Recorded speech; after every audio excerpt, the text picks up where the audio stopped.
Je suis officiellement candidat à la présidence des États-Unis et nous allons rendre à notre pays sa grandeur. C'est par ces quelques mots que le milliardaire américain Donald Trump, 69 ans, a annoncé hier soir qu'il allait participer aux primaires du camp républicain. Bonjour Laurence Nardon. Bonjour. Vous êtes responsable du programme États-Unis à l'IFRI, l'Institut français des relations internationales.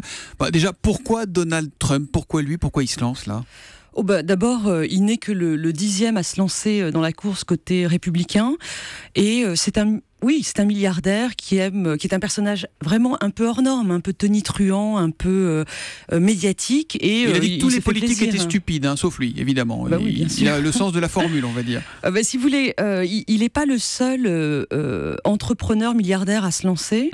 Pour le reste, c'est beaucoup des sénateurs ou des gouverneurs. Mais il y a effectivement cette catégorie du milliardaire qui a envie de se faire plaisir. Il y avait eu Ross Perot il y a 4 ans. Mais ils y vont pour se faire plaisir ou ils pensent vraiment qu'ils peuvent gagner? Je suppose que lui-même est sincère, si vous voulez. Mais quand on écoute son discours, on se dit que c'est pas un politicien chevronné qui a beaucoup de chances de l'emporter. Qui a des chances de l'emporter côté républicain? Vous le disiez, déjà une dizaine de candidats déclarés. Il y a Jeb Bush, évidemment. Il y a Rick Perry dans les noms qu'on commence à avoir un peu dans l'oreille. Oui. Et il y a donc Donald Trump.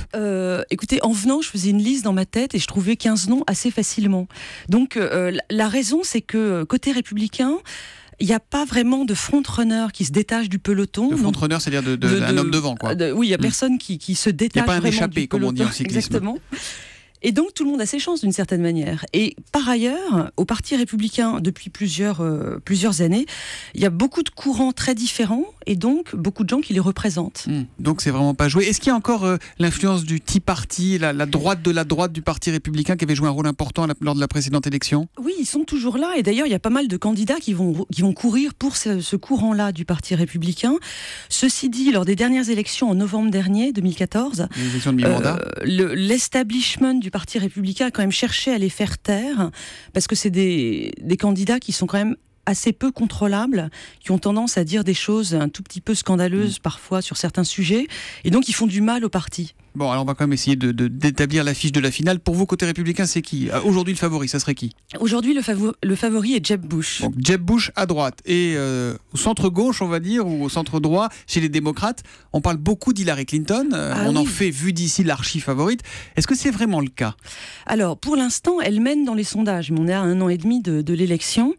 Et donc, même face à Jeb Bush, elle l'emporte quand on fait un sondage sur ces deux noms-là, simplement. Qu'elle mène à la fois dans les sondages des primaires chez les démocrates et après dans les sondages pour le match final. Absolument.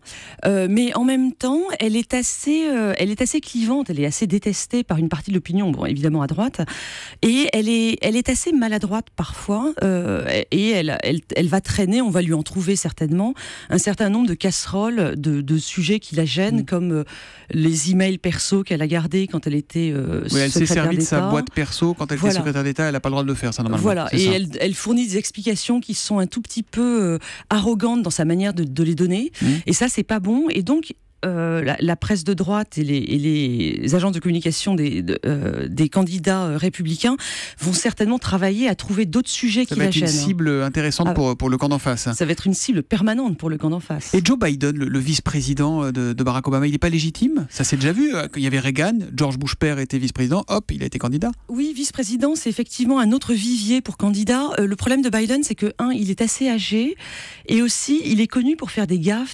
régulièrement quand il fait des campagnes, vraiment, il n'y a pas d'autre terme, il fait des gaffes et tout le monde se moque un peu de lui, donc il est un peu décrédibilisé de ce point de vue-là. On a une question de Chaucis Family. Quel virage peut prendre la politique américaine selon que le futur président sera un démocrate ou un républicain? Alors, ça va vraiment changer les choses sur le fond? Il y a des courants très différents au sein du parti démocrate et républicain, bien évidemment. En même temps, alors le truc, c'est que dans les primaires qui vont commencer maintenant, c'est comme en France, quand on fait une primaire, on cherche à séduire les électeurs du parti pour lequel on essaye de se présenter, et donc on fait une campagne plutôt vers les extrêmes, c'est-à-dire que les républicains... Donc on est plutôt dur au début. On est plutôt très dur. Oui. Or, à la fin, quand il n'y a plus que les deux, républicains et démocrates, c'est un système avec juste deux partis, il faut faire campagne au centre. Et en réalité, celui qui gagne l'élection à la fin, c'est quelqu'un qui va être plutôt centriste. C'est pour ça que Jeb Bush a ses chances d'ailleurs, parce qu'il est assez centriste. Et c'est pourquoi fois, pour répondre à cette question, en réalité, il n'y aura pas forcément de grandes différences dans la politique menée par le président in fine. Le futur président ne fera pas grand-chose de différent de ce que fait Obama aujourd'hui, en gros. Non, c'est-à-dire qu'ils font des politiques relativement centristes. Mais là, on est très très loin de l'élection, hein, ce sera en novembre 2016. C'est vraiment en ce moment que ça se joue ou on est dans une sorte de folklore préélectoral? Alors, un petit peu le folklore. Pour l'instant, on est effectivement à 16 mois des élections. Ce sont les primaires. Donc, côté démocrate, il ne se passe pas grand-chose, puisque, comme vous le disiez, Hillary Clinton a complètement occupé le terrain. Il y a quelques petits candidats qui s'agitent, mais pas grand-chose. Et côté républicain, effectivement, il y a tous ces candidats qui vont essayer de se démarquer les uns des autres en disant des choses qui marquent les médias. Donc, forcément, des choses un petit peu extrêmes.